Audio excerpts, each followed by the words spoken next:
Have you ever heard of atrocity propaganda? It's being used today on TikTok right under your nose. Check this out. What atrocity propaganda does is paint an enemy in a terrible light in order to influence the public by listing their atrocities or what they're capable of. And the question being used on the internet to embed atrocity propaganda, embedding is where you don't say something outright, but you imply it strong enough that people start to believe it. Man versus bear.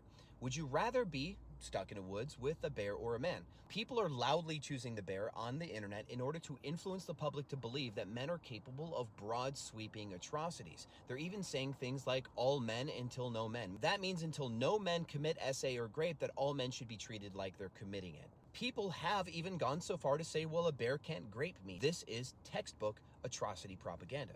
The Japanese use this to encourage their citizens to fear the United States so much and hate them so much that they should rather commit suicide instead of be captured by the enemy.